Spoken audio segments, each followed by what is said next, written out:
Nakakalungkot to ang nangyayari ngayon. Nakakalungkot na dapat nagkakaisa tayo dahil sa pagkakaiba ng opinyon. Karapatan natin ang magsalita. Pero kasama ng karapatan na yan ay responsibilidad. Responsibilidad na siguraduhin na ang sinasabi natin ay tama at higit sa lahat ay makatao at para sa tao.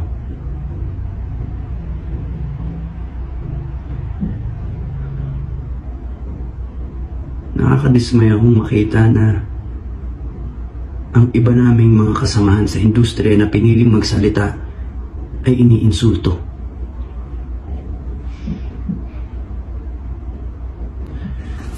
Ano bang masama? Sa lahat ng mga pumupuna sa mga nagsasalita, alam ko na magkakaiba tayo ng opinyon. Alam ko na kung ano man ang halaga sa amin, eh maaaring hindi yun ang halaga nito sa inyo. Pero sana huwag tayong makalimot. Huwag tayong makalimot na respeto sa pinagdadaanan ng iba. Bago ako maging artista, tao at Pilipino muna ako. Kaya sana huwag niyong ipagkait sa amin ang karapatan namin na magpahayag ng saloobin.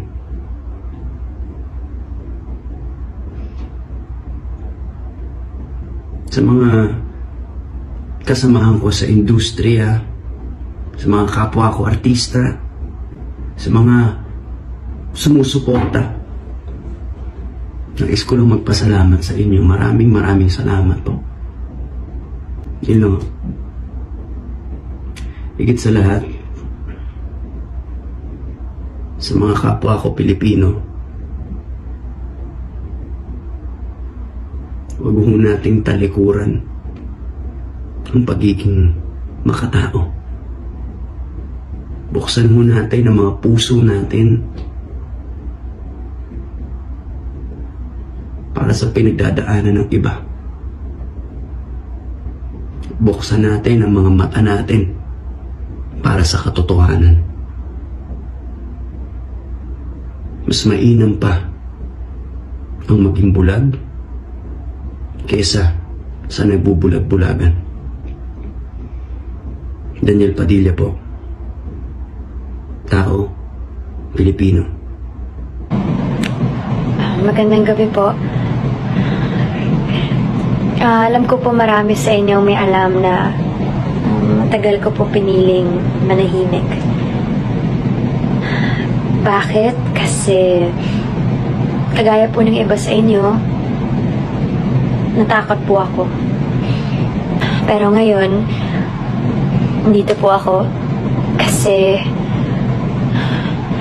pakiramdam ko pakiramdam ko kahit wala man kasiguraduhan na marinig to, at least may ginawa ako. Pakiramdam ko kailangan kong maging boses ng iba. Kaya andito po ako, pinipili kong magsalita kasi nagpatong-patong na yung mga dahilan.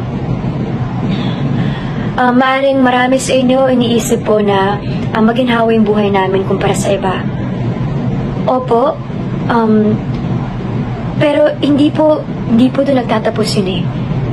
Mas may responsibilidad po kami na tumulong sa iba. Hindi po ibig sabihin nun, hindi kami apektado sa nangyayari kasi hindi namin kayang makita yung mga tao na nahihirapan, na umiiyak, na hindi alam kung ano na mangyayari sa kanila.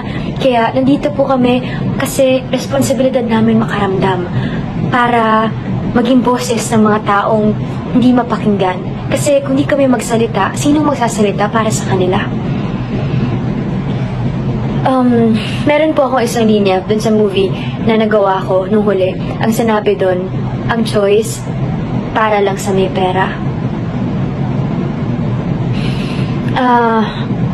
Nung isang buwan po akong namunghay kasama yung mga OFW sa Hong Kong, dun ko po napatunayan at dun ko lalong nakita kung gaano kahirap ang buhay.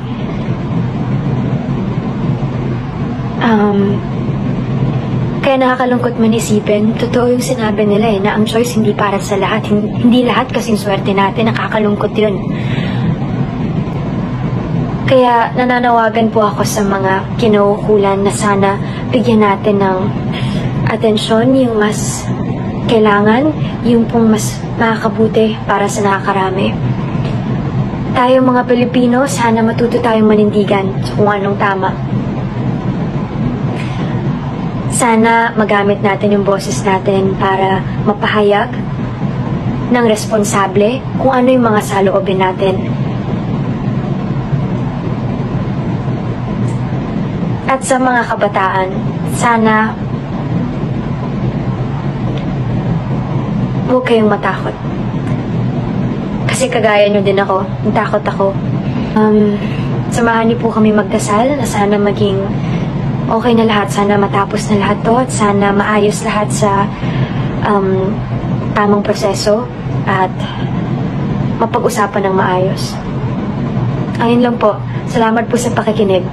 Ako po si Catherine Bernardo, isang artista, isang Pilipino